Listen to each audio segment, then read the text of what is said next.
పండుగ అమరావతి సమీపంలో నేమల్లె అన్న ప్రాంతంలో ఏర్పాటు చేయబడి ఉంది.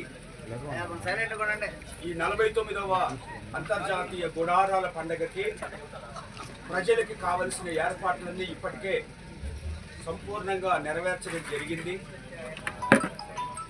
ఈ యొక్క గుడారాల పండుగ గత సంవత్సరం నుండి అంటే గత 47 గుడారాల పండుగలు గుంటూరులో జరుగుతూ వచ్చాయి. ఈ గత సంవత్సరం నుండి ఈ లేమల్లె దగ్గర ఏర్పాటు చేయబడి ఉంది. మరి ఈ సంవత్సరం కూడా గత సంవత్సరం కంటే ఎక్కువగా ప్రజలకి వసతులు గుడారాల పండుగ కావాల్సిన ఏర్పాట్లన్నీ చేయడం జరుగుతూ ఉంది. మరి ఈ గుడారాల పండుగకి విశేష జన ప్రవాహం వస్తారని ఎదురు చూస్తున్నాం, ప్రార్థిస్తూ ఉన్నాం. మరి అలాగే మీకు కూడా మా మీడియా మిత్రుల ద్వారా ప్రేమ ఆహ్వానాన్ని మేము తెలియజేస్తూ ఉన్నాం. అలాగే ఈ హోసన్నా మినిస్ట్రీస్ పరిచర్యలో